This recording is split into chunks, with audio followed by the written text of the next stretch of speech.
oggi ho anche l'onere e l'onore di portare i saluti di chi ci ospita, quindi a partire dall'assessorato alla cultura del Comune di Cervignano, e per questa presentazione voluta, organizzata dal Circolo Arci e ovviamente dalla Casa della Musica di Cervignano, che è un posto che io ho imparato a conoscere qualche mese fa e devo dire che siete molto molto fortunati qui a poter godere di un posto così dove si fa bella cultura, insomma.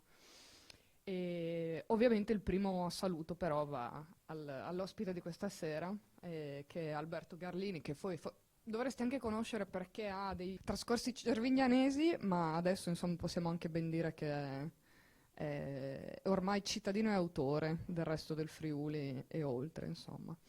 Allora Alberto si è cimentato in una scrittura piuttosto particolare con questo libro. Io partirei subito con chiedergli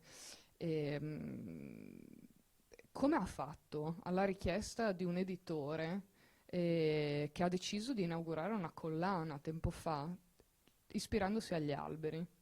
La comanda, diciamo, era quella di prendi ispirazione da un albero e racconta una storia. E credo che il passaggio da qua, dall'albero, a una storia che prende ispirazione dal Vangelo, insomma, sia stato abbastanza tortuoso, almeno nel quello che può essere il nostro immaginario. Invece, da quello che ho capito, per te è stato piuttosto naturale, non vedevi l'ora di tirarla fuori questa storia qua. E, non è stato semplice leggerlo. Quanti di voi l'hanno letto? 2, 4, 5. E a quelli che devono leggerlo vi auguro veramente di godervi ogni pagina di questa lettura, poi ci entreremo pian piano. Perché il primo pensiero che hai avuto nel momento in cui ti è stato chiesto di parlare di un albero, di una storia che avesse a che fare con un albero, la tua storia è stata questa? Che esigenza interiore e forse anche educativa, mi viene quasi da dire, hai sentito? Ovviamente i soldi, cioè, è chiaro, cioè, nel senso che quando mi ha chiesto, ho detto, "Sì, ma che anticipo mi dai? Perché sai, devo scrivere una storia, eccetera, eccetera", l'ho fatta cadere dall'altissimo, no? E allora l'anticipo poi era abbastanza buono, ovviamente di questi tempi di maga, però insomma discreto. Allora, c'era questa famosa battuta, no? Che sapete che Ira Gershwin e George Gershwin erano due grandi autori, un musicista e George Gershwin, e Ira Gershwin scriveva i testi delle opere. E allora gli hanno fatto un'intervista insieme una volta e le avevano chiesto: ma voi a cosa pensate prima, al testo, alla musica, oppure eccetera eccetera? E loro ovviamente al contratto, cioè, no, al contratto. E quindi no, adesso comunque è anche in parte vero, nel senso che poi alla fine per fare una cosa del genere ti convince anche la serietà della casa editrice, quanto decidono di investire, di pensare, di fare, perché si tratta ovviamente di una cosa che va fuori la mia normale, le cose che io faccio normalmente. Quindi quando ho pensato a questo libro ho smesso di scrivere il libro che stavo scrivendo per i fatti miei, perché diciamo mi veniva da scrivere questa cosa, e mi sono messo a scrivere questo libro qua. E quindi ovviamente il fatto di sentire una casa editrice impegnata in un progetto, diciamo, di grande respiro, perché poi saranno moltissimi gli autori di questa collana, sono già diversi ma saranno ancora di più, mi ha convinto ovviamente a partecipare. E ovviamente quando tu sei dentro una storia, io ero dentro una storia, ci sono ancora dentro una storia che è ambientata negli anni 70. Parte da 77 e racconta la storia di un comico, in sostanza, che inizia nel 77, poi va avanti e così via. E quindi ero completamente dentro quella storia lì. E quando ho pensato a questa storia, invece, ho preso un brandello di narrazione che avevo, tra virgolette, scartato per quell'altra storia, che era questo, che avevo trovato, perché ovviamente quando si pensa a una storia si leggono tante cose, si sentono, no? Si ascoltano testimonianze, si va a caccia della storia, proprio nel senso vero e proprio della parola. E quindi mi era capitata questa storia, ed era la storia che è avvenuta appunto nei pressi del 77, in realtà nel 78, dove in Toscana un gruppo di ragazzi del 77, insomma, della controcultura, della contestazione, eccetera, eccetera, erano, che sapete facevano questi raduni tipo hippie, no, in giro, quindi giravano insieme, stavano in certi posti per giorni, eccetera, eccetera, e si erano fermati nella proprietà di un nobile che aveva sto castello in Toscana e stava lì e vedeva, si è visto arrivare nella sua proprietà sto gruppo di hippie che ha cominciato a bivaccare nella sua, e quindi cantavano, danzavano, facevano spettacoli, recitavano poesie, facevano un po' tutto quello che si faceva all'epoca, prendevano anche molte droghe, all'epoca insomma la droga non era un fatto trascurabile, e quindi stavano. E cosa succede un giorno? Che gli bruciano un albero. Allora, nella sua proprietà questo albero, che per lui era molto importante, no, gli viene bruciato, e quindi si trova la mattina con questo albero ancestrale importante bruciato. E, la cosa bella è stata che questo tipo non è che è andato a denunciare sti ragazzi alla polizia, ovviamente si è incazzato sulle prime, perché insomma arriva a casa tua, ti bruciano un albero, non è che ci resti bene. No, però non è che si è incazzato sul momento, ma dopo quello che ha cercato di fare non è stato chiamare la polizia, ma andare a conoscere questi. Cioè, da un atto, diciamo, che poteva essere all'inizio violento, comunque disturbante, eccetera, eccetera, è nato un percorso di conoscenza. Tanto che questo tipo poi ha cambiato la sua vita, li ha conosciuti meglio, ha capito un po' le loro ragioni, si è messo dentro quello spirito ludico dell'epoca e quindi gli ha modificato la vita. Allora, quando mi ha proposto questo libro, ho pensato, beh, ma questa sarebbe la storia perfetta. Cioè, al centro un albero, che non era un fico, era un altro. Al centro un albero e c'è, come dire, un albero bruciato che diventa un percorso di conoscenza. E allora ho cominciato a pensare, no, ad ambientarlo lì. Poi ovviamente c'era troppa risonanza, nel senso che stavo già scrivendo una cosa ambientata in quel periodo, e con un certo punto di vista, e vedevo che veniva un po' troppo, diciamo, c'era troppa risonanza dentro, come quando le armoniche vibrano troppo. E ho cominciato a pensare che questa storia qui, in realtà la storia che mi piaceva, era diciamo, un calco di una storia molto più antica. Ed era il calco in sostanza della storia del fico di Betagna, che viene raccontato in due Vangeli, nel Vangelo di Marco e nel Vangelo di Matteo. E ripete lo stesso identico meccanismo, in sostanza. Solo che invece degli hippie stiamo parlando dei discepoli di Gesù. Esatto, che però all'epoca erano come hippie, perché come li racconto lì, per il proprietario dell'albero, mi immagino proprio che questa storia viene raccontata dal proprietario dell'albero, per il proprietario dell'albero che si vede arrivare all'epoca Gesù era un guaritore che girava con questo gruppo che lui chiama di strampalati. Gli strampalati, infatti, di strampalati, un po' di sacrilegio quasi qua, no? Ma mica tanto, perché Gesù era veramente un guaritore, non dimentichiamoci che è stato crocifisso dall'autorità, per cui effettivamente lo dovevano percepire come qualcosa di pericoloso e di urtante, no? per arrivare a una condanna del genere. E però da quello che testimoniano, insomma, Renane, le varie fonti che ci sono, eccetera, eccetera, Gesù girava con questo gruppo di persone, questi discepoli apostoli, poi sapete che l'apostolato non è sempre coincidente col discepolato, ci sono alcuni diciamo non discepoli che sono apostoli, San Paolo ovviamente, ma anche altri, uno, Barnaba, vabbè comunque pochi, e allora, come dire, l'idea è stata quella proprio di raccontare appunto questo gruppo di persone che arrivano, che Gesù e i suoi discepoli, appunto come se fossero un gruppo di hippie che arrivano nella proprietà, e come appunto questo miracolo negativo, che è uno dei pochi miracoli negativi che ci sono nei Vangeli. Come sapete Gesù di solito fa miracoli positivi, no? Ridà la vista al cieco, fa camminare lo storpio, eccetera, eccetera. Quindi fa un effetto positivo. Questo è un miracolo negativo, perché ricordiamo come miracolo. Gesù è a Betania. Betania era un paesino che era un paio di chilometri da Gerusalemme, quindi vicinissimo a Gerusalemme, ed era il paese dove abitava Lazzaro, che era amico di Gesù, secondo varie fonti. Come sapete, probabilmente sapete, solamente nel Vangelo di Giovanni è scritto che Gesù resuscita Lazzaro, negli altri Vangeli non c'è traccia di questa cosa, proprio perché la risurrezione è un atto molto diciamo, complicato e contro natura, tale che diciamo, non era stato contemplato da nessuno dei Vangeli sinottici. Comunque è a Betania ed è pochi giorni prima della Passione, proprio prima della Passione. Le due versioni sono leggermente diverse, perché in una è già andato a Gerusalemme e torna a riposarsi a Betania dove ha degli amici, nell'altra versione invece andando a Gerusalemme si ferma a Betania. Comunque quello che succede, si ferma a Betania con i suoi discepoli, si dorme alla diaccio come facevano, e la mattina si sveglia affamato e vede un fico che mostra delle bellissime foglie, e quindi pensa che abbia anche i frutti.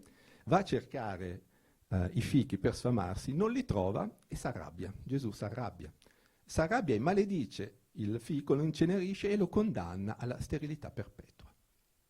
È un miracolo che ha solamente un effetto negativo, cioè solamente un fico che viene distrutto e oltretutto la reazione di Gesù, e questo che mi ha colpito, è una reazione estremamente umana, perché è come se io mi svegliassi la mattina, sono un campeggio per fare un esempio, mi sveglio assetato, affamato, vado al distributore automatico di merendine, perché messa in tempi moderni, metto le monete per prendere la merendina e la macchina non funziona e mi viene da tirare un calcio alla macchina. È una reazione estremamente umana. Mi stai rubando tutte le domande comunque. No, sai. vabbè, chiudo l'episodio, poi ti lascio tutte le domande. E quello che mi ha colpito è stato proprio questo. Ma Gesù che arriva, che si arrabbia. Cioè, è facile immaginare sapete che Gesù aveva una natura umana e una natura divina, e in un certo senso è facile immaginare che esca fuori la natura umana di Gesù quando è sulla croce e sente il dolore della carne. La crocifissione è una delle morti più tremende che succedeva, perché venivano lasciati lungo la strada, morivano senza che nessuno li potesse aiutare, morivano piano piano, soffocati, perché piano piano non riuscivano più a reggersi, quindi c'era una sorta di soffocamento. A volte, quando dovevano sbrigarsi, gli spezzavano con dei colpi di bastone le ginocchia per facilitare appunto questo soffocamento. Era una morte tremenda. Quando immaginiamo Gesù sulla croce che muore in quel modo e urla perché mi hai abbandonato, è chiaro che salta fuori la natura umana, è chiaro che è un uomo che sente il dolore della carne, non è un Dio, è un uomo che sente il dolore della carne e urla perché mi hai abbandonato. Ma ecco, vederlo invece che si arrabbia era una reazione umana, perché un fico non ha i frutti, è qualcosa secondo me di bellissimo, no? È qualcosa dove l'umanità di Gesù salta fuori in modo veramente lampante.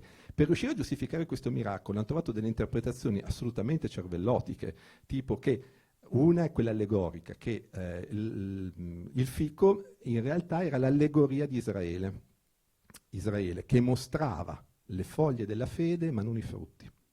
Quindi Gesù, vedendo questa cosa nell'Israele contemporaneo, allora ha fatto bene incenerirlo. È stato una specie di messaggio simbolico contro appunto una fede che mostra solamente la fede ma non ha dentro la fede, no? Insomma, i sepolcri imbiancati. Ecco, quindi hanno trovato delle giustificazioni. E quello che a me è sembrato invece è stato questo, è stata una reazione umana di un uomo straordinario, di un uomo che era metà divino e così via, e proprio da questo scatta il meccanismo del romanzo, perché il mio personaggio è proprio un personaggio veterotestamentario, no? Il mio personaggio Simone è uno zelota. Gli zeloti erano molto vicini ai terroristi, se vogliamo dire. All'epoca la Palestina era occupata dall'esercito romano, l'esercito romano era un esercito di invasione. I credenti, i veri credenti, quelli che la fede insomma gli turbinava nel cuore, vedono appunto questa invasione, questa occupazione come qualcosa di blasfemo contro il patto che Dio ha stipulato con loro. Diciamo, il Dio del Vecchio Testamento, mettiamola così, è un Dio che fa un patto col suo popolo per dare prosperità al popolo, è il Dio degli eserciti, il Dio che porta il suo popolo vittorioso sul campo di battaglia. E il mio personaggio vede questa interpretazione della Bibbia, un uomo zelota, veterotestamentario, che vede il suo popolo che ha fatto un patto con Dio e questo patto porterà appunto il suo popolo a vincere sul campo di battaglia la prosperità. Ecco, quando si trova di fronte invece a questa figura che è assolutamente carismatica e affascinante, che però mostra un'altra faccia, un Dio che è molto umano, un Dio che è fragilissimo, deve mettere in discussione le sue categorie. E da lì appunto, come nella storia che ho raccontato all'inizio, appunto di questo nobile che si trova questi tipi che gli bruciano l'albero, al posto di denunciarli, cerca di capire chi sono, da lì, da questo miracolo negativo, partirà un percorso di conoscenza suo personale. Ecco, mettiamola così, come lui scopre che nel divino c'è una parte umana anche proprio quella più piccola, più anche meschina e così via, lui scopre la parte divina in sé. Ecco, nella fragilità del divino scopre una divinità dell'umano e quindi in qualche modo modifica il suo punto di vista sulla realtà. Ecco, facciamogli un applauso per... Così ti lascio. Io non ce l'avrei fatta a fare un monologo così No, ben ma tenuto. potrei andare avanti per 8 ore, non è quello il problema, però... Non ho dubbi, ma ti do il microfono in testa allora per fermarti. No, hai ovviamente anticipato uno degli argomenti principali del libro, che è quello dell'avvicinare il Dio all'uomo e l'uomo al Dio. Insomma, Gesù riassume in sé queste caratteristiche, però a un certo punto, come dicevi tu adesso in questa chiusa del tuo discorso, anche Simone, che è un uomo che ha ucciso moltissimo. È un uomo che scappa, e io, prima di riuscire a pensare che lui volesse veramente conoscere questi strampalati, come li definisci tu, io ci ho letta la paura, no? Di dire questo è un segno, loro stanno arrivando, adesso è arrivata anche la mia fine perché io ho fatto tanto male e quindi ci sarà la punizione che arriva tra un po', no? Oltre appunto ad avvicinarci a questo, al senso, no, del divino nell'uomo e viceversa, c'è la tua capacità in questi personaggi, che sono pochi nel libro, no, ma hanno una caratterizzazione molto forte, di quasi ribaltare quelle che sono normalmente le nostre emozioni, le nostre empatie verso le persone, come le vediamo normalmente, no? Quando ci vengono descritte. Simone è un assassino che deve scappare dopo aver vissuto anche una tragedia. C'è anche un piccolo gruppo di scena alla fine del libro, però insomma scappa, è costretto a scappare e all'inizio si fa fatica a fare il tifo per lui, e invece dopo sì. Invece dopo si fa il tifo per Perché una dopo persona cambia un che pochino, no? Quindi... è quello. E invece per Gesù all'inizio non è che si fa tanto il tifo. No, E almeno io, a me è successo questo, e ho trovato questa cosa meravigliosa, il fatto di riuscire a pensare a dei personaggi così, delle persone così, e ribaltare quelle che sono le mie sensazioni umanissime, proprio come un Gesù che si arrabbia, tra l'altro sbagliando, perché era semplicemente non stagione di fichi, non è che il fico non ce li avevo, non era stagione, quindi anche un errore suo, umanissimo ancora di più, non solo la reazione dell'arrabbiatura, ma anche proprio l'errore che ha fatto di... E sentire un sentimento, un'emozione nei confronti di queste persone che cambia durante... Sono 150 pagine, scritte anche abbastanza larghette, quindi si legge, sì, sì, ma una gabbia. sono densissime perché ti mettono di fronte appunto alla propria percezione che si ha negli altri, o non sono degli altri qualsiasi. Quindi tu come hai vissuto per scrivere il libro la tua vicinanza con i personaggi? Perché è innegabile che quando un autore si mette in una storia, la storia diventa un po' la sua anche. Quindi eh, la tua vicinanza con Simone, con la figlioletta, che secondo me è un ruolo fondamentale in realtà all'interno del libro, perché è lei che ha il rapporto con l'albero, se dopo ne vorremo parlare, con Gesù, con tutte le persone che Ma girano diciamo intorno. il romanzo è raccontato col punto di vista di Simone, anzi solo col punto di vista di Simone. Simone è un assassino, è appunto uno zelota, vede appunto come un insulto che i romani occupino la sua terra, quindi decide di fare qualcosa, e soprattutto vede come un insulto il silenzio del suo Dio. Questa è la cosa. Lui pensa che i romani sono arrivati, il mio Dio deve intervenire e cacciarli, ma il Dio sta in silenzio, non fa nulla. Quindi tutto quello che lui pensava del patto del suo popolo con Dio viene messo in discussione dall'occupazione romana, completamente. E verrà messo in discussione, e per la storia ebraica sarà una catastrofe, quando poco più avanti Tito distruggerà il Tempio. Perché siamo prima della distruzione del Tempio, c'è ancora il Tempio, ma dopo distruggerà il Tempio. Quindi vede appunto questa occupazione come uno schiaffo personale, ma uno schiaffo che non è solamente una questione, è una questione teologica. Cioè, Dio esiste, allora cosa fa? A un certo punto dice, perché non fa niente? Perché permette che il suo popolo eletto venga soggiogato in questo modo? E addirittura non solo soggiogato, ma sia anche partecipe, collaborazionista di questa occupazione. Allora, a un certo punto dice che si mette a uccidere per provocare Dio. Allora Dio non fa niente, bene, io divento iniquo, uccido e vediamo se mi dai una risposta.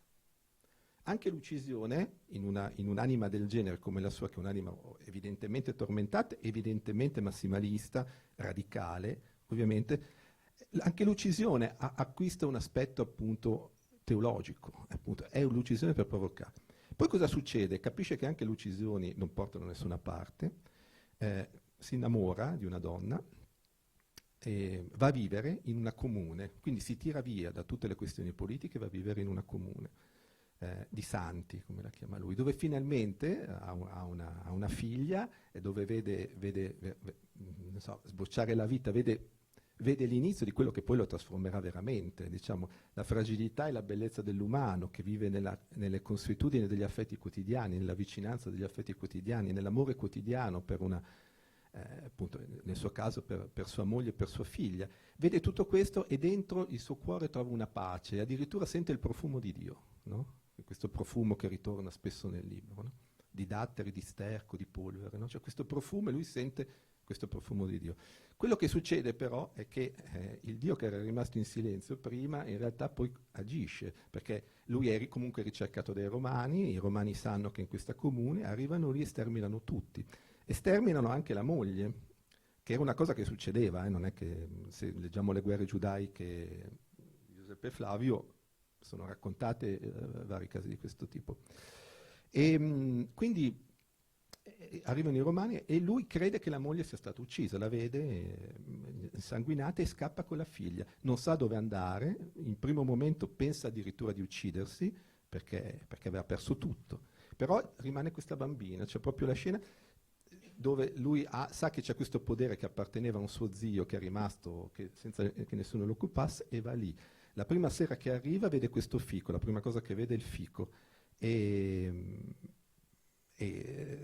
insomma in un certo senso ha un momento di sbandamento ed è pronto a tagliarsi le vene quando sente la bambina piangere e si ferma perché c'è la figlia da tenere. E quindi vive praticamente per diversi anni vedendo crescere questa bambina in questo posto, separato da tutti, fino a quando appunto arriva Gesù e gli brucia questo fico, il fico dove ha insegnato alla figlia a leggere, dove giocava con l'amico, era il fico proprio importante che gli ha dato, tra l'altro per i primi mesi in cui viveva lì, lui ha vissuto praticamente grazie a sti fichi, vivendo dei fichi, per lui era una pianta fondamentale. E quindi vede capitare questo strano personaggio, vede addirittura dei sacerdoti del Tempio che vanno a parlare con Gesù, mentre era lì a Betania, vede la pianta incenerita e pensa, ma questo è un segnale?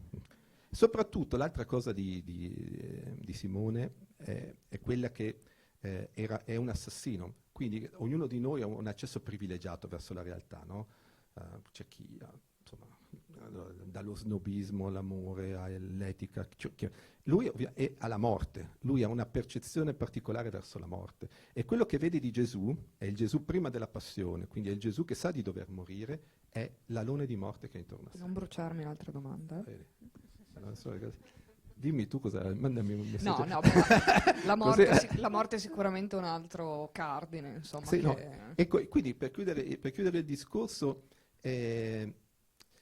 quello che era interessante di questi uomini era questa visione massimalista, è una visione che scardina il linguaggio, che costringe il linguaggio a diventare azione. A me ho scoperto anche grazie a questo libro che a me interessano tutti i personaggi che arrivano al limite estremo diciamo della parola, che sono costretti a inventarsi un linguaggio che non è il linguaggio dei loro tempi, che sono degli innovatori inconsapevoli, se vuoi, del linguaggio. Ecco, e sicuramente Simone è uno di questi personaggi qua. È un personaggio che ha bisogno appunto di scardinare il linguaggio, di scardinare la sua retorica, di scardinare la storia di Dio che gli hanno raccontato, di riscoprire qualcosa di diverso, di trovare un linguaggio sia simbolico che anche proprio lessicale per riuscire ad arrivare a questa specie di rinnovamento suo spirituale. E questo evento negativo, che sembra negativo, è una di quelle cose che appunto lo muove in quella direzione lì. Infatti lui all'inizio penserà appunto, la prima reazione ovviamente è quella, morte e paura, sono ricercato, mi hanno già sterminato la famiglia. Questo è un segnale che stanno mandando per dire qui c'è l'assassino, qui c'è il ricercato. Quindi va alla ricerca di Gesù, cerca di capirsi con lui. E poi dopo si muove tutta una serie di fatti che poi adesso non voglio svelarvi tutto perché ci sono colpi di scena, sorprese, però ecco, una serie di fatti che lo porterà a riscoprire invece che quello che lui pensava lontano, ecco, l'idea del Dio che è giustizia, perfezione, purezza, alto, no? che sta lì, no? È un'idea che è molto più facile da capire, è molto più semplice. Ecco, Sì, da lui, accettare. lui ci porterà invece a capire quel Dio che fa parte dell'orizzontalità della vita, quel Dio che si trasforma nei minimi gesti affetti quotidiani, nella cura dell'altro, è quell'esatto opposto di quello che era prima. Quindi questo miracolo negativo diventa anche il negativo della sua visione di vita, è come se si vedesse appunto nel negativo e vedesse appunto la sua vita da un'altra parte. Non arriva facilmente, arriverà anche a certi punti di disperazione, di perdita totale, ci sarà una notte in cui tornerà da Gerusalemme dopo aver visto Gesù che sarà talmente attraversato dalla morte che penserà di farla finita, penserà che morire è una cosa piacevole, lo salverà questa volta il battito d'ali di una farfalla che gli si posa. E quindi sentire questo piccolo bagliore di vita, questa vita tremula e fragilissima, no? Ecco, questo è in sostanza un po' il percorso del personaggio. Quello che diciamo, a me colpisce di questi personaggi, e così anche personalmente, è che io forse in fondo sono un po' radicale, non sono ovviamente un assassino e non so neanche... Però ecco, ho bisogno sempre di riuscire a vedere una cosa in un'interezza astratta, se vogliamo, in un'interezza stupida, ecco. Cioè, fondamentalmente sono stupido, ecco, come Simone. Però, ecco, forse anche come Simone capisco i limiti della mia stupidità, capisco i limiti del dover vedere le cose sotto forma astratta, capisco i limiti del dover avere una visione etica chiara fin dal principio, che squadra le cose e quindi può portare al limite all'assassinio. Ne capisco i limiti perché li vivo nella pelle, nella carne, e forse riesco ad adattarmi. Ecco, questa è la vicinanza al personaggio. Di base sarei un coglione come lui, però ogni tanto, mica sempre, sarei molto fortunato, metto in moto dei meccanismi che mi permettono di vedere anche l'altra parte, di mettermi in dubbio e discussione. Quindi quando Simone diventa quello buono per cui facciamo il tifo per te, insomma. Sì, per me in certi momenti, poi in realtà in altri momenti sono uguale a lui. Diciamo che il 90% della mia vita sono un coglione come Simone. Poi però mi succedono appunto dei momenti di crisi, dei momenti appunto di epifania, dove succede che la tua vita abbia delle svolte inaspettate, dove delle cose stupidissime, che sulle prime pensi ma perché ci penso, eccetera, eccetera, mi mettono profondamente in discussione e in qualche modo mi costringono, anche se non ho voglia, ad aprirmi a quello che conta veramente. Però di mio sarei così, sarei una persona disgustosa, di mio. E poi ogni tanto ci riesco, poi non è sempre facile starmi vicino, eccetera, eccetera, ma questo vabbè, è un'altra questione. Però ecco, quello che mi interessa è però questo percorso, cioè di ogni personaggio e anche di me mi interessa il movimento. Cioè mi interessa il cambiamento, mi interessa il conflitto, mi interessa quella cosa che lo spinge a essere qualcosa di diverso. E noto che spesso i personaggi che racconto sono personaggi che partono da tesi massimali astratte, che sono costretti poi a fare i conti con la vita, un po' come me. Quindi diciamo partono come dei coglioni comuni, non voglio dire di essere un coglione particolarmente raro o particolarmente interessante, sono i coglioni molto più interessanti di me, sono un coglione qualunque, e da coglione qualunque però riesco ogni tanto appunto attraverso cose spesso inspiegabili ad avere questa trasformazione. Ecco, questa è la cosa che veramente mi scalda di me. Alla fine, se io mi sopporto, io di me stesso mi sopporto, è perché so che in certi momenti ho questi momenti qua, che I mi commuovo, percorsi, mi piango, capito? i percorsi personali non sono un po' un antidoto alla stupidità? Nel senso, è difficile considerare una persona stupida capace di fare un percorso tale che lo porti a scardinare quelle che erano le sue convinzioni. Lo stesso Simone alla fine non assiste al miracolo negativo, è sua figlia che glielo racconta per filo o per segno, e lui decide che non è la verità, che l'unica cosa vera che è successa è che effettivamente Gesù non trovava dei fichi, ma decide di non credere a questa cosa qua, quindi smettendo di credere al divino e cercando delle cose che sono non astratte, non più astratte ma concrete, però questa cosa lo porta ad avvicinarsi, a conoscere, a cercare di fare un percorso su di sé. E credo che sia tutto fuorché stupido questo. Sì, beh, però diciamo che la sua idea di partenza è un'idea veramente massimalista e veramente dannosa, sono quelle idee stupide che abbiamo tutti, cioè abbiamo spesso dei modi semplificati per avvicinarci alla realtà. Di solito la squadriamo con delle scelte radicali, con dei giudizi trancianti, senza conoscere niente in realtà.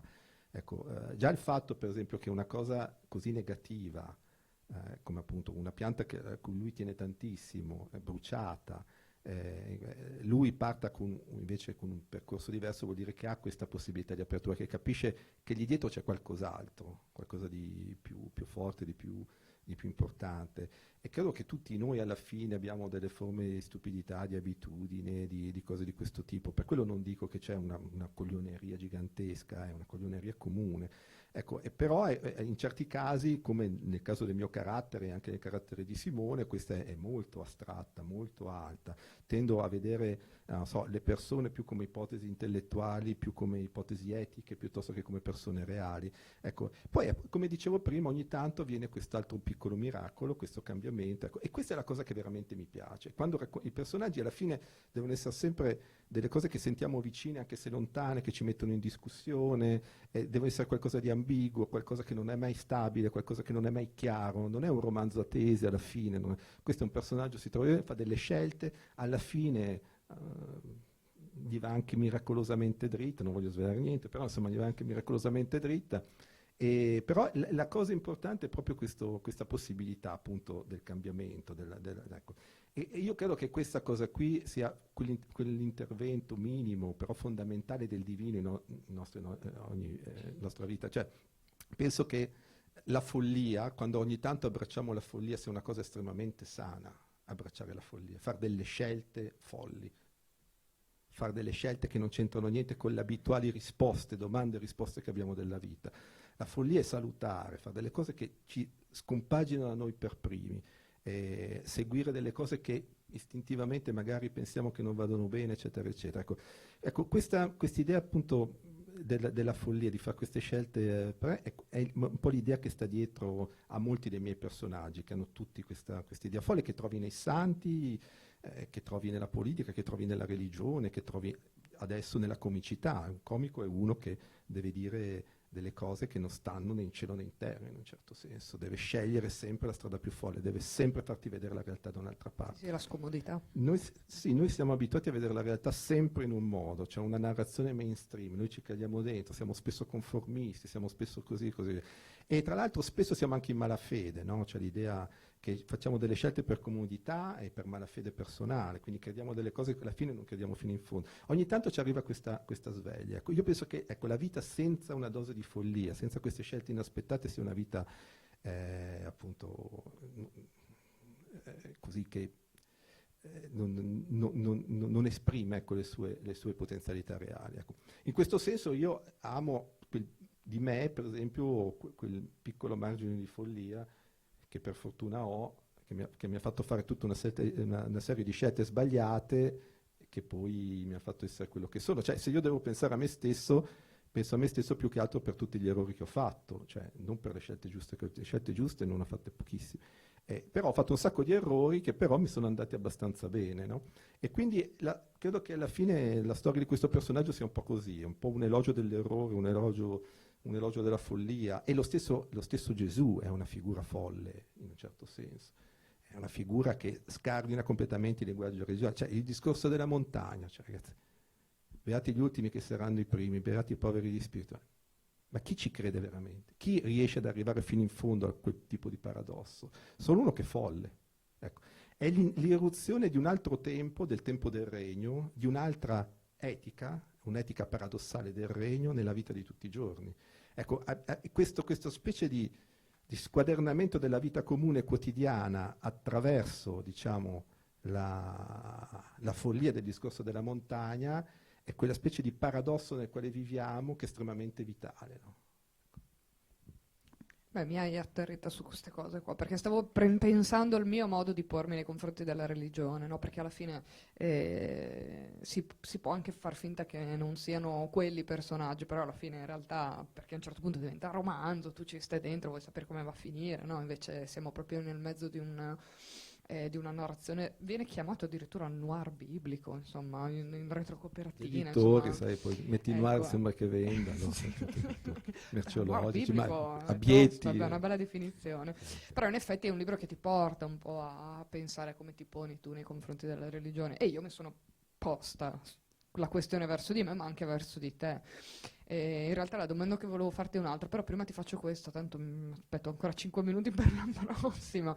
Cioè, come cioè, ti ha costretto un po' a rivedere certi tuoi dogmi religiosi, certe tue credenze, certe tue educazioni magari anche del modo in cui sei cresciuto, del modo in cui sei stato abituato a pensare, perché alla fine anche per Simone è stato così, no? È cresciuto in quel modo lì, che doveva essere così, che i romani erano i brutti cattivi e che c'era il Dio che Ma i aggiustava romani erano tutto. veramente tutti cattivi. E quando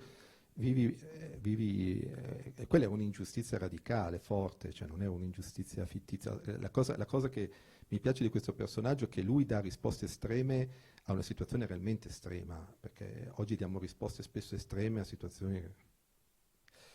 Il problema, cioè, lì voglio dire, stiamo parlando di un paese occupato militarmente da una potenza straniera, cioè, e che i romani facevano il bello e il cattivo tempo, ecco. Quindi era una situazione drammatica, drammatica in tutti i sensi. Tra l'altro una delle questioni grosse era quella delle tasse.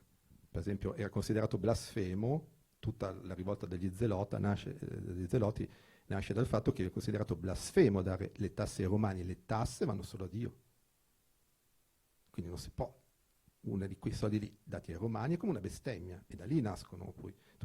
Quindi è una situazione realmente drammatica, ed è una situazione drammatica per tanti versi, perché comunque si faceva la fame, perché non c'era una situazione così. Oggi, sai, viviamo un momento in cui, sai, il problema principale è: mi prendo quella macchina o mi prendo quella di più? Siamo tutti nelle case riscaldate, cioè non è che abbiamo tutti quei grandi problemi che all'epoca c'erano, per cui le risposte che dà Simone sono risposte anche dal punto di vista religioso molto più ampie, molto massimaliste, perché ovviamente la crisi aumenta anche l'attesa. Per esempio Renan dice che all'epoca quasi ogni palestinese si credeva al Messia, perché c'era una tale attesa di un cambiamento in una situazione di così grande costrizione politica e sociale, che tutti credevano a un certo punto di essere toccati e di poter essere loro il Messia. Gesù era uno dei tanti Messia che giravano all'epoca. Giuseppe Flavio dice che ce n'erano parecchi che dicevano di essere il Messia, eccetera, eccetera. Quindi è chiaro che c'è una risposta più grande, diciamo, massimale, eccetera, eccetera. E, quello che a me ha colpito, quello che a me colpisce del cristianesimo, e che da sempre me lo fa,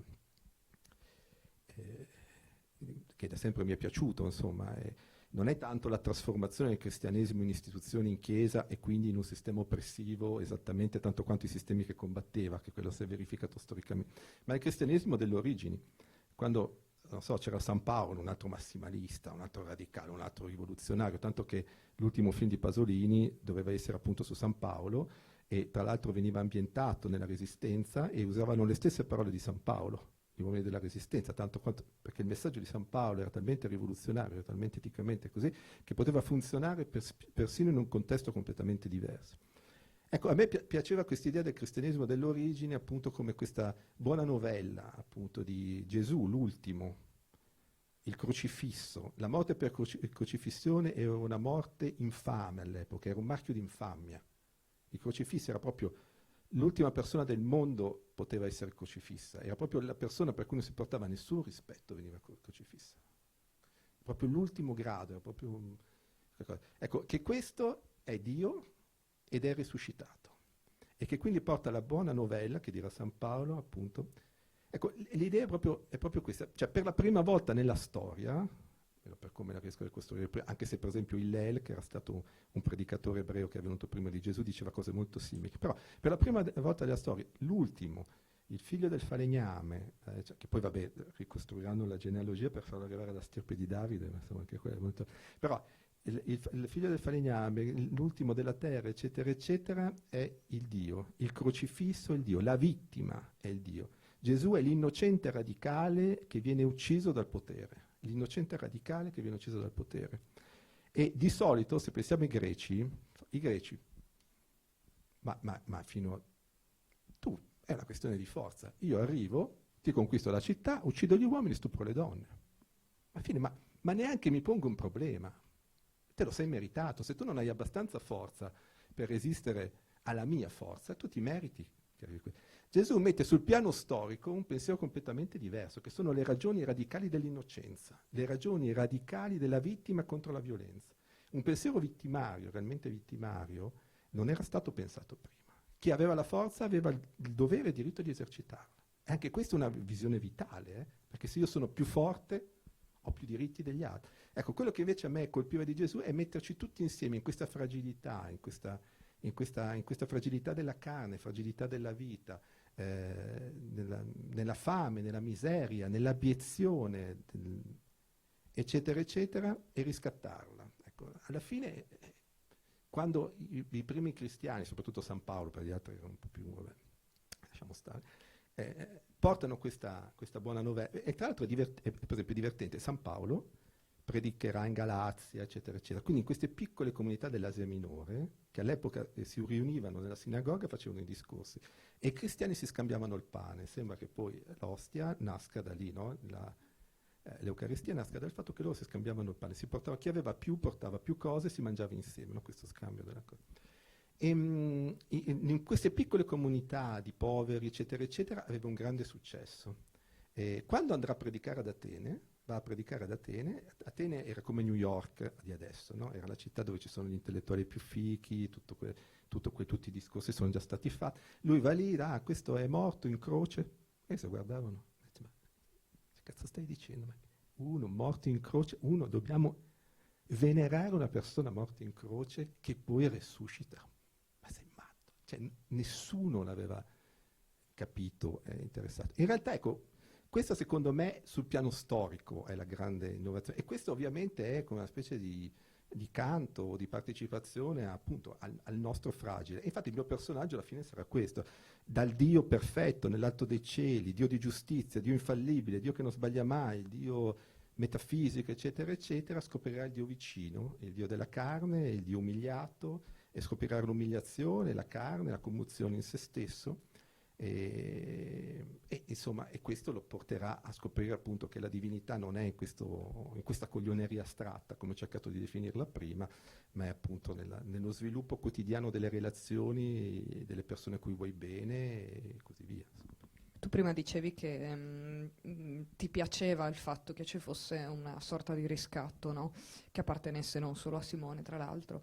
Il riscatto io lo vedo come un passaggio da un polo all'altro, diciamo, da un opposto all'altro. E riflettendo su questa cosa ho capito che in realtà tutto il libro è giocato sugli opposti. Allora c'è il divino, c'è l'umano, c'è l'odio e c'è l'amore, c'è tanto odio e poi c'è tanto amore. E poi, come dicevamo prima, c'è la vita e c'è la morte. E la morte è un ruolo fondamentale, credo, no? In queste 150 pagine, in queste storie. Così tanto perché c'è negli occhi di Gesù, c'è intorno a Gesù. A un certo punto c'è una bellissima pagina, bellissima ma molto angosciante, no? In cui si parla della morte che si porta Gesù appresso. C'è la morte sempre che alita sul collo di Simone, e ho pensato che per doverla descrivere così, per riuscire a farla immaginare, farla sentire così forte, io ho sentito il peso sul petto a un certo punto. Tu dovevi aver quantomeno fatto una tua ricerca personale, o comunque fatto un tuo percorso per starci dietro a questa cosa, perché è forse l'aspetto più che adesso a libro chiuso, o come si suol dire a bocce ferme, a me rimane questo riscatto dalla morte. Diciamo, È stata così, diciamo che poi... il movimento del libro è quello di morte e rinascita. Questa è la cosa. Ogni morte c'è una rinascita, quindi addirittura dal sangue nasce il bocciolo del fico, dal sangue del traditore nasce il bocciolo del fico. Quindi c'è questo continuo, che poi è Gesù, è l'idea di Gesù. Ecco. È chiaro che per cambiare noi dobbiamo anche morire, no? E quindi dobbiamo morire e dobbiamo risorgere. Possiamo morire e basta anche. Non è detto, nel senso che la risoluzione... C'è gente che, secondo me, a un certo punto muore dentro, cioè pensa di aver detto tutto, fatto tutto, e poi rimane così. Ecco, credo che ogni morte debba esserci invece un germe appunto di risurrezione. Credo che questo sia anche una parte del messaggio di Gesù. Muore ma risorge. Ecco, questo è il movimento appunto, secondo me, del cambiamento. Ecco, quindi c'è una tenebra molto forte e c'è anche però la possibilità di una luce. Ecco. queste due cose devono stare insieme. Credo che chiunque abbia vissuto la vita, io, voi, tutti quanti, insomma, queste cose le abbia vissuto sul piano quotidiano, cioè molti di noi in certi momenti della vita si sono sentiti morti e poi sono riusciti a trovare le forze per reagire, per rinascere. E, e la mia vita ovviamente non fa eccezione, anch'io ho avuto dei periodi della vita in cui credevo che le cose fossero finite, non avevo niente da dire, poi appunto le persone che mi stanno vicino, le persone che incontri, gli affetti che hai ti fanno capire che ci sono delle altre cose, delle altre possibilità, eccetera, eccetera. Questo credo appunto che faccia parte delle esperienze di ognuno di noi. Ecco, la morte ovviamente c'è la morte anche fisica, ecco, però ecco, la morte che racconto qui è la morte appunto dell'interruzione di sé, ecco, dell'interruzione di sé, del fatto di non pensarsi più come qualcosa che può cambiare, che può rinascere, che può risorgere, che può reinventarsi. Ecco, il mio personaggio è stato così. Di solito reagiva con la morte. Prima è stato un assassino, ha capito che non funzionava, allora decide di fare la comunità dei Santi Zelote e vuole rimanere fisso in quella cosa lì. Poi anche quella non gli va bene, decide di tirare sulla figlia, vuole rimanere fisso in quella cosa lì. Gesù gli scompagina per l'ennesima volta le carte, tanto che alla fine lui, quando riscoprirà appunto gli affetti, non troverà una soluzione definitiva, non c'è una soluzione definitiva. Semplicemente si accorgerà di questo ciclo di cose che succedono e del fatto che la vita è proprio questa trasformazione, che bisogna starla, apprezzare le cose che succedono mentre succedono, ma essere sempre aperti a un cambiamento, appunto a un altro elemento, diciamo, luminoso, epifanico, un'altra presenza, un'altra follia che arriva dentro la tua vita e ti porta da un'altra parte. Ecco.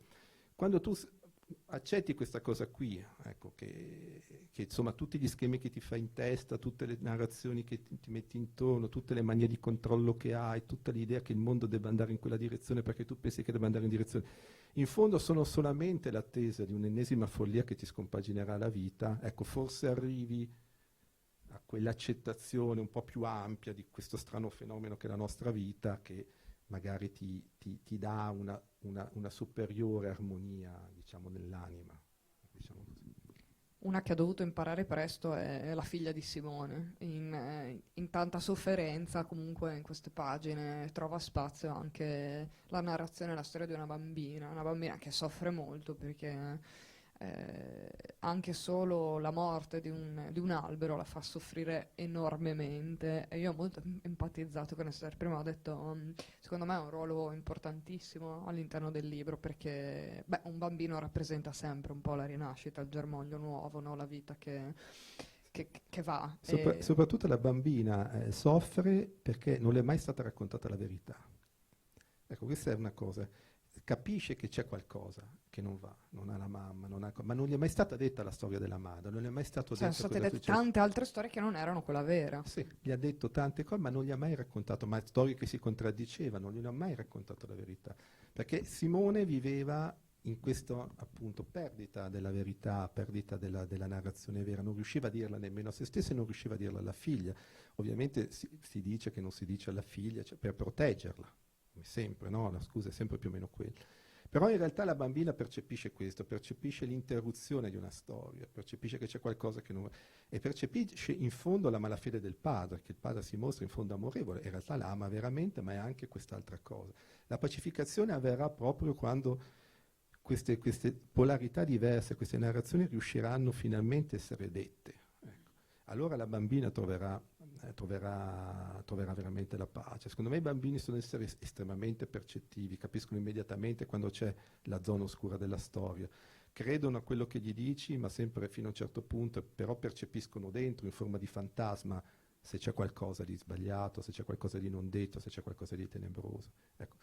Sciogliere questi nodi per lei poi significherà veramente riscoprire la vita, tanto che poi tutti delle altre storie che stanno di contorno e poi troveranno anche loro il loro si annuderanno, insomma, e quindi tutto troverà un'armonia, ecco. Ma nasce da questa cosa qui, secondo me. Tu hai usato diverse volte la parola epifania e vorrei farti vedere che me l'ero messa come appunto per chiederti proprio questa cosa, quindi secondo me la decisione di Simone a un certo punto di raccontare la verità è un po' anche la sua epifania, perché lui stesso si rende conto di quanto poi sta meglio e l'unica cosa che l'ha fatto stare veramente bene in tanta sofferenza è stata di raccontare tutto, dire la verità, tirar fuori tutto e dire ok adesso non ho più niente da perdere, quindi Tra l'altro succede questa cosa qua che secondo me è una cosa che a me è successa un sacco di volte, e magari sarà successa anche a voi, che vi tenete dentro delle cose pensando che siano che siano delle cose tremende, che non riuscirete a dire mai a nessuno, che non ce la farete, che sarà impossibile.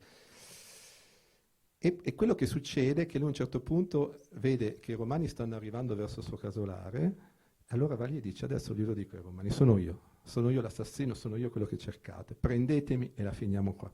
E va lì e questi hanno detto: ma guarda che non ce ne frega niente, e se ne vanno via. è la mia scena preferita, quasi Que- quella, perché spe- ti leva un peso no, e dici, spesso succede "Oddio". che noi stessi dentro di noi ci costruiamo delle specie di castelli interiori su paure, su cose che pensiamo che siano segreti inenarrabili, che siano cose tremende, cose che gli altri non riusciranno più ad amarci, apprezzarci perché abbiamo fatto questo, detto quello, eccetera. Poi quando lo diciamo, a me è successo, poi lo diciamo, vabbè, ma l'ho sempre saputo, ma in fondo è così. E io rimango così, è una cosa che mi ha ossessionato per tutta la vita e esco fuori a dirla e non cambia nulla. Ecco. Questo secondo me è la forza e la potenza anche di questo messaggio che poi c'è proprio nel cristianesimo, di stare nella verità. Ecco. Ecco, stare nella verità, dire la verità è estremamente liberatorio, estremamente liberatorio. È proprio la cosa che ti toglie tutte le paure interiori, tutti i problemi di mancanza di eccetera. Ecco, la cosa generale è che noi cerchiamo spesso di compiacere gli altri, di andare incontro alle esigenze, quindi viviamo una costante malafede con noi stessi, ci costruiamo dei castelli interiori appunto di paure, ecco, in realtà ecco, dire la verità, dirla per quanto sia, per quanto così. In ogni caso, anche se va a finire male, apre altre porte, in ogni caso. Però è fondamentale tenerla, dirla e essere, diciamo, limpidi con se stessi. Io ultimamente ho letto un libro che vi consiglio di leggere, che si chiama La coda di paglia, di Guido Piovene, non so se qualcuno di voi l'ha letto, ma comunque Piovene è un narratore immenso del Novecento, cioè è veramente uno scrittore straordinario. Lui è stato giornalista all'epoca del fascismo e prima, durante il premio Viareggio, lui era in lizza con Delfini, un altro scrittore che era stato fascista anche lui, e anche Piovene era stato fascista. E allora pubblicano, per non fargli vincere il premio, un articolo che lui aveva scritto su un libro antisemita di Telesio Interlandi. Sapete che Telesio Interlandi era il capo della difesa della razza ed era l'antisemita proprio del fascismo, proprio il più antisemita di tutti. E Piovene ha fatto una recensione entusiastica di questa cosa qua. E lui scrive questo libro, La coda di paglia, che non è una difesa di sé, dice: mi ha fatto sta roba, è stata una porcata, e vabbè. Non è una difesa di sé, ma racconta cosa significa vivere costantemente durante il fascismo. Per fare il giornalista dovevi rispondere a certe... Questa costante mediazione con la propria verità interiore e la verità che dovevi dire per riuscire comunque a vivere e ad avere un lavoro, eccetera, eccetera. Ed è una specie di monumento della malafede, tanto che un altro suo libro, bellissimo, La storia di una novizia, racconta anche questo, la malafede costante di tutti i personaggi, che dicono una cosa pensando in un'altra, non potendo dire, eccetera. Ecco, questo stare in costante malafede, questa costante mediazione con noi stessi per fare, per stare dentro, per cercare di dire, crea veramente una specie di cancro dell'anima, che lui racconta secondo me meravigliosamente nella Coda di Paglia, leggetela. Ecco, ed è una malattia, è una vera e propria malattia. Ecco. E ci si salva semplicemente la verità. Senti, tu adesso hai fatto... Almeno, Intanto che io gli faccio la domanda, voi pensate alle domande che volete fare voi, perché avete visto che risponde molto bene, quindi ecco, cominciate a pensarci. Sei stato accompagnato da altri autori in questo percorso breve ma molto molto intenso? Cioè nella tua testa c'era qualcuno che ti accompagnava, qualche libro letto, qualche autore che... Beh, sì, molte cose, nel senso che, beh, ovviamente cose di teologia, cioè, per esempio la base teologica di questo libro è di Jack Miles, che ha scritto Biografia di Dio e poi ha scritto Gesù, una biografia di Gesù, che sono libri secondo me meravigliosi, dove tutto questo aspetto della ridefinizione del patto lo racconta da filologo e da studioso biblico in modo strepitoso. Se vi capita leggere, sono libri veramente straordinari. Poi ovviamente ci sono tante altre letture, dal Vangelo secondo Biff, che è la chiave comica di Gesù, che verrà dall'altra parte, alla Gloria di Berto, al Vangelo secondo Gesù di Saramago. E poi ci sono altri teologi che siamo, beh, ovviamente Renan, che è imprescindibile, cioè nel senso Renan è monumentale, se vuoi calarti veramente in quell'atmosfera c'è Renan. Comunque poi io ci sono passato sempre attraverso San Francesco, perché San Francesco è una visione un po' edulcorata di Gesù, però è la stessa cosa, San Francesco era un pancabestia alla fine, no? Strampalato anche lui. Beh, era una comunità di matti, se non erano matti quelli non saprei dire chi era matto, cioè, leggevi le cose che facevano. Però ecco, Francesco è sicuramente qualcosa di non così radicale, non così violento, non così perturbante come Gesù. Gesù è assolutamente... però nello stesso aveva una potenza, diciamo, Dirompente. sì, del linguaggio religioso veramente trepitoso. Quindi sono passato per molte cose, per dire, la vita seconda di Tommaso da Celano sicuramente è stata importante, che è una biografia, seconda biografia, perché poi sapete che ci sono state delle dispute nel movimento francescano piuttosto serie, tanto che poi tutte le biografie di Tommaso da Celano verranno bruciate da San Bonaventura, che farà poi la biografia ufficiale, e poi ne troveranno qualcuna molto tempo dopo, e per fortuna adesso le abbiamo ancora. E quindi sì, ci sono molte di queste letture che da molto tempo leggo, eccetera, eccetera. La cosa anche particolare è che era molto tempo che volevo scrivere una storia che riguardava il passato, no? Ambientata in quel periodo storico, biblico, eccetera, eccetera. Solo che non mi sono mai sentito in grado, perché ambientare vuol dire che uno ha una daga, una cosa, mangia i ceci e mangia quello, cioè nel senso che bisogna anche rendere... Cioè, Tutto credibile. sapere Certo. esattamente come funzionava, non è così semplice. Quindi mi sono sempre sentito un po' bloccato su questa cosa qui. Poi invece, quando è nata questa occasione, ho cominciato a scrivere, e la cosa paradossale è che mi sono sentito proprio veramente libero, mai come in questo libro qua. Infatti l'ho scritto in pochissimo tempo, l'ho finito senza esitazione, era come una cosa che sentivo proprio di dover fare, ma proprio l'estrema libertà. E la cosa straordinaria è proprio quella, che quello che diceva Gesù, quello che dicono questi personaggi, mi sembrano proprio parlare la realtà, mi sembra parlare proprio la realtà della vita d'oggi, no? Quindi non li ho sentiti come degli estranei da situare in un tempo lontano e da ricostruire dei pensieri che ormai ci sfuggono, ma come qualcosa proprio di vicino. E quindi questa forma appunto di empatia, di vicinanza, facilitava moltissimo la scrittura. A volte faccio più fatica a immaginarmi un personaggio contemporaneo, cioè molto più lontano da me che personaggi di 2000 anni fa come questi qua. Sì, è un po' quello che dicevo prima, che leggendo ti si allontana la mente dal fatto che siano dei personaggi appunto raccontati da millenni e millenni e Sì. li senti più vicini, li senti tuoi, anzi ogni tanto io mi sentivo quasi mezzo Mad Max, per dire un'ambientazione anche molto un po' c'è il diversa. deserto, c'è un po' quell'aspetto del deserto. E quella cosa lì, sì, queste distanze così molto lunghe, tanta Sì, perché polvere. poi la Palestina all'epoca era un posto strano, perché c'erano le zone collinari del Golan, poi c'era poi la Galilea, poi c'era il deserto del Negev sotto, c'era il fiume, cioè era un posto, aveva diverse diciamo, Conformazioni conformazioni geografiche, sì. geografiche che davano poi possibilità di vivere vite diverse, possibilità di vita diverse, insomma, nonostante fosse un posto poi piccolissimo, però si andava solo a piedi, per cui le distanze non è come oggi. Si Cioè. erano percepite lunghissime. E, una cosa che volevo chiederti, se nessuno avanza domande, è se ti sei sentito in un certo senso attraversato da questo libro, se c'è un prima e un dopo anche di Alberto, nel senso che approcciarsi delle tematiche anche così rilevanti che comunque ti costringono a un po' di introspezione, ti ha anche solo parlare stasera, parlavi di verità, parlavi di cose piuttosto rilevanti, quindi magari eri così anche prima, però No, magari ti ha aiutato a fare questo percorso narrativo. diciamo che le cose che ti cambiano la vita o che ti portano ai cambiamenti non avvengono mai scrivendo un libro. Un libro è un riassunto di qualcosa che è successo prima nella vita, che riguarda persone reali, persone che mancano, persone che, insomma, riguarda la vita, nel senso del suo svolgersi, ecco, con gli affetti più vicini, è lì che avvengono, ecco. Poi è chiaro che quando succede qualcosa hai bisogno anche di cicatrizzarlo, hai bisogno delle narrazioni che lo raccontino, devi fare il punto di quello che ti è successo. Un libro a volte serve a fare questa cosa qui, a fare il punto di qualcosa, di un momento spirituale in cui stai, che però succede per altre ragioni, insomma.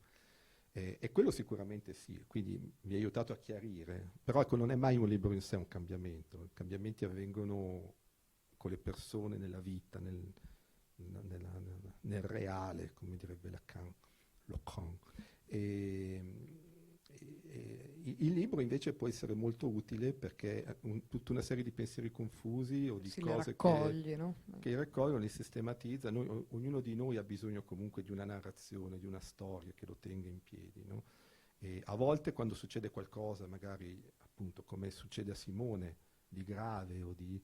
La nostra narrazione non funziona più, la sua narrazione del Dio nell'atto dei cieli, perfetto, immutabile, sempre giusto, non funzionava più con l'esercito di occupazione romana, non funzionava più. E hai bisogno di un'altra storia, di un'altra narrazione, hai bisogno di un'altra storia di te, di come tu sei situato nel mondo per riuscire ad andare avanti. Ecco, la perdita di una storia, la perdita di una narrazione è una perdita di sé. Quando non abbiamo più una storia reale da raccontarci non siamo più niente, no? Fuggiamo da tutte le parti. E quindi i libri servono a questa cosa qua, la cicatrizzazione. Ecco. Però i traumi reali, le gioie reali, le follie reali avvengono dall'altra parte, per fortuna, se no...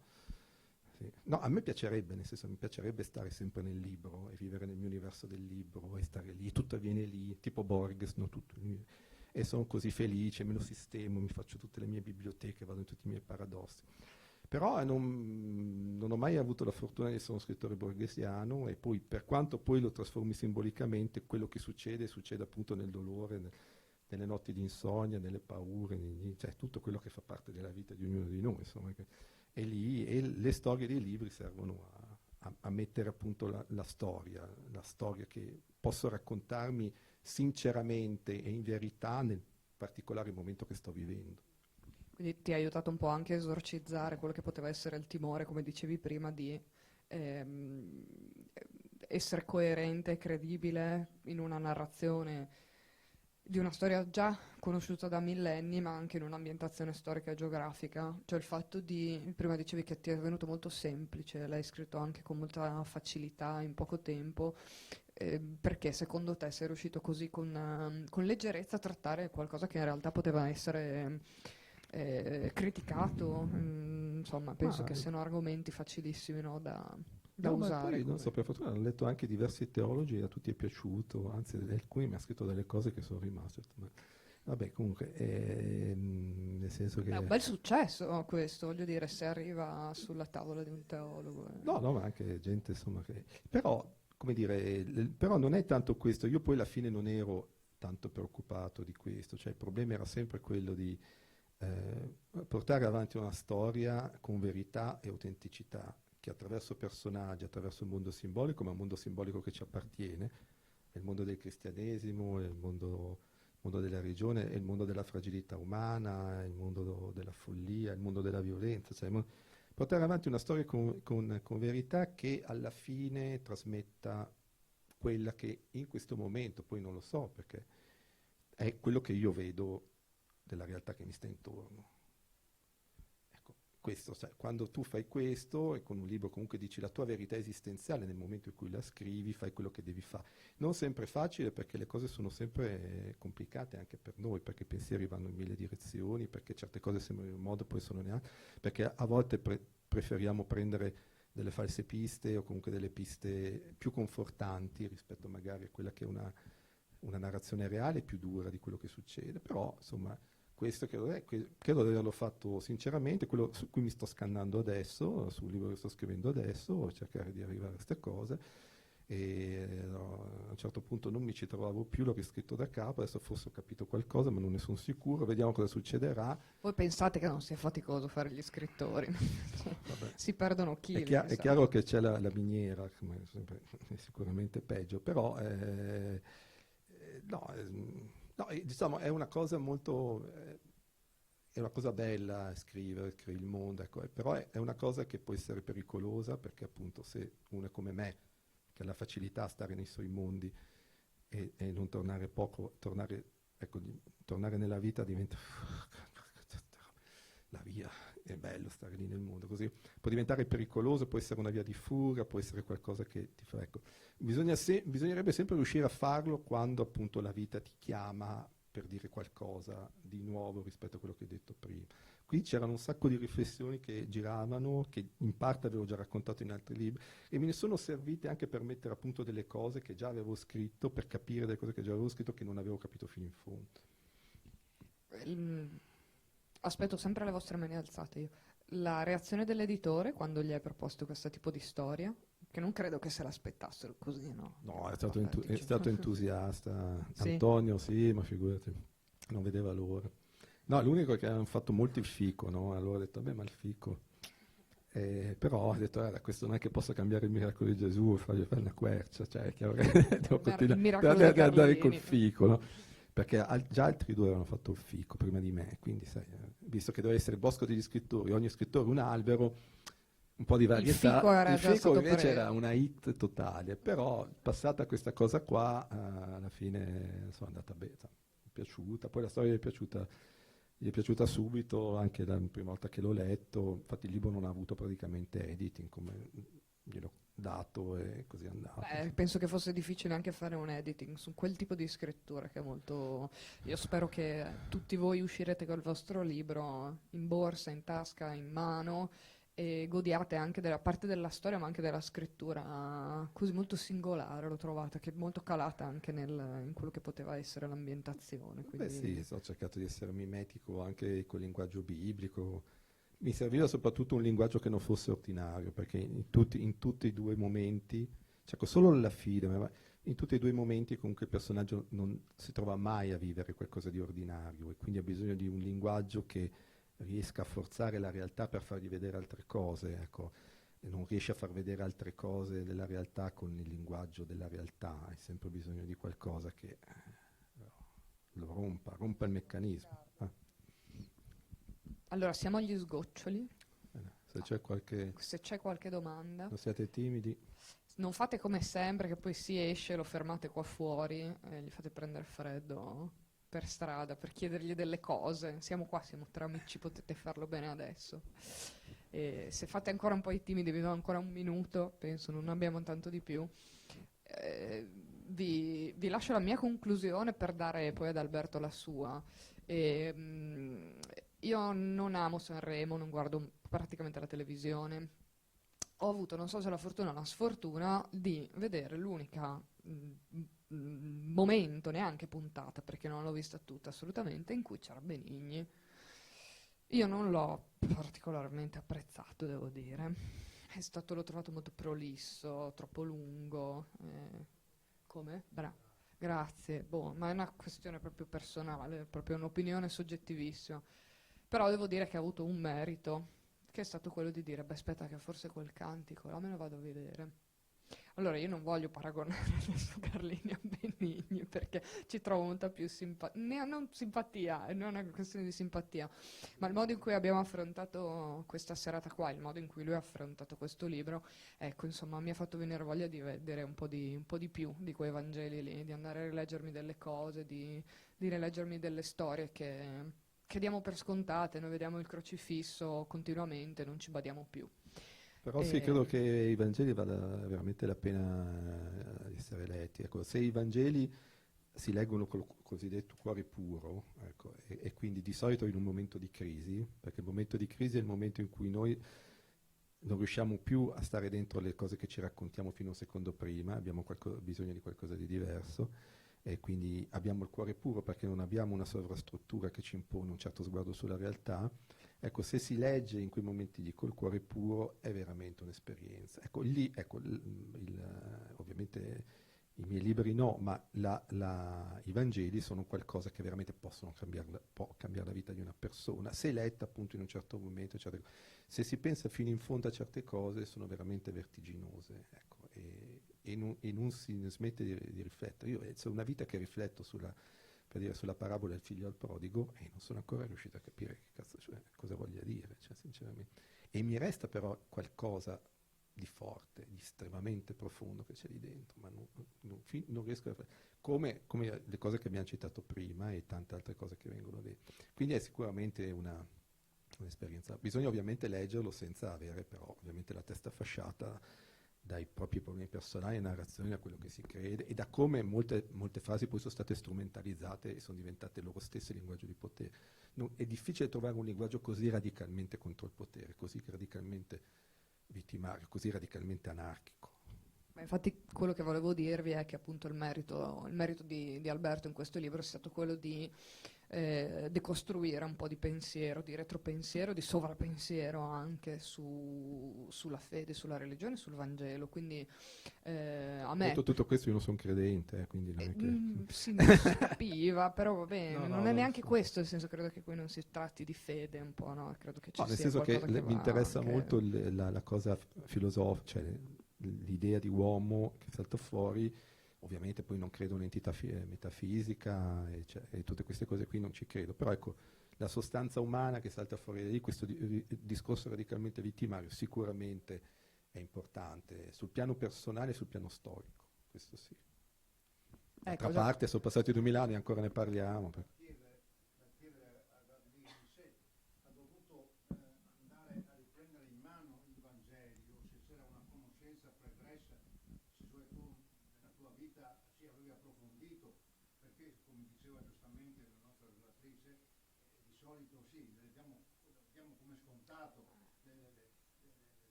No, adesso profondamente credo che nessuno può, cioè magari qualche grande teologo sì, ma conoscere profondamente è difficile.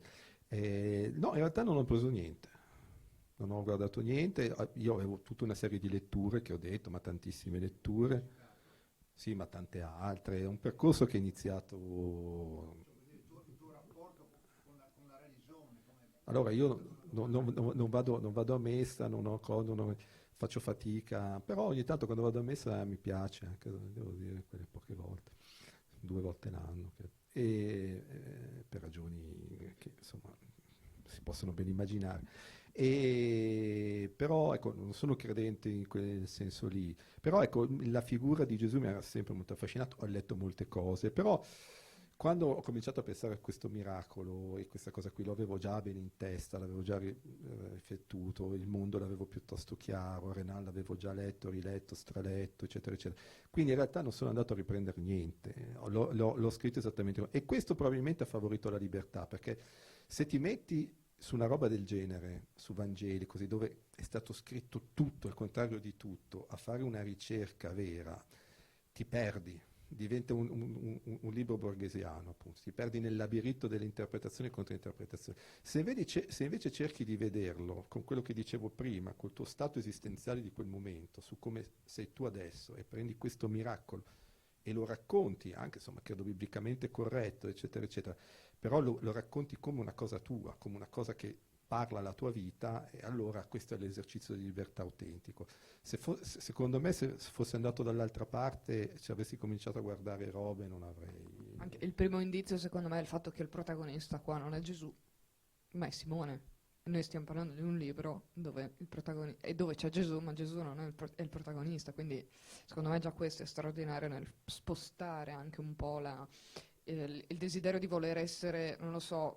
Gesù è tecnicamente l'antagonista. È l'antagonista, guarda, è un'altra parola che avevo scritto, Gesù è l'antagonista a un certo punto, no? Quindi questo qua è l'avversario. Già toglie, no, quell'ambizione di dire adesso do io la mia versione vera, non è una nuova versione della storia, né la pretesa di saper tutto è vedere le cose in un altro modo. Sì, è semplicemente recuperare, diciamo, questo che poi è un frammento che c'è solamente in due Vangeli e cercare però di raccontarlo come qualcosa che parla, insomma, oggi a noi e così via. È una cosa piccola, però secondo me è proprio interessante perché è proprio il momento in cui l'umanità di Gesù salta fuori nel modo più evidente. Ecco, per esempio, di recente, non so se avete visto, beh sì, hanno parlato tutti, quando Papa Francesco ha dato lo schiaffo alla mano, ecco, esattamente la stessa cosa. Infatti, quando Gesù brucia il fico perché lo trasformare e Francesco perde la pazienza e tira lo schiaffo, tutti l'hanno criticato, a me viene ad abbracciarlo. Ma Ho poi detto, la cosa un uomo con bella... questa statura morale gigantesca, così, che anche lui ha un momento di rabbia, ha un momento così umano.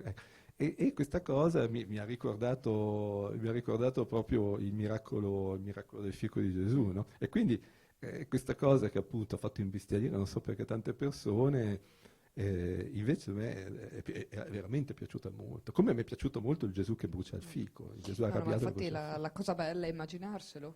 Cioè, spero che capiti anche a voi, io me lo sono visto, cioè vedersi Gesù col bastone in mano che scaglia, Dio, no, perché non... E tra l'altro me lo sono visto con la faccia di mia figlia. Non so, un capriccio da bambino quasi, no? Che punta i piedi e Un dice, pochino sì, questa perché lui, cosa lui mi... si sveglia, vuole fare colazione, brucia il fico. È una cosa veramente, sì, una reazione infantile. Ecco. Dobbiamo salutarvi, non fermatelo qua fuori perché sennò sapete che vi fa saltare la cena dopo. E io vi ringrazio ovviamente a voi che siete stati qui presenti, a chi ci ha ospitato questa sera, a Arci, Casa della Musica, all'assessorato alla cultura. Ringrazio Alberto, noi non vediamo l'ora di leggere quindi le tue prossime cose perché a questo punto qua è uno, ma nasce in mezzo a un altro romanzo che non vedremo l'ora Vediamo. di leggere. E, Sono in mezzo, vediamo. grazie per averci regalato questa piccola perla. Grazie a Alberto te, Carlini. grazie.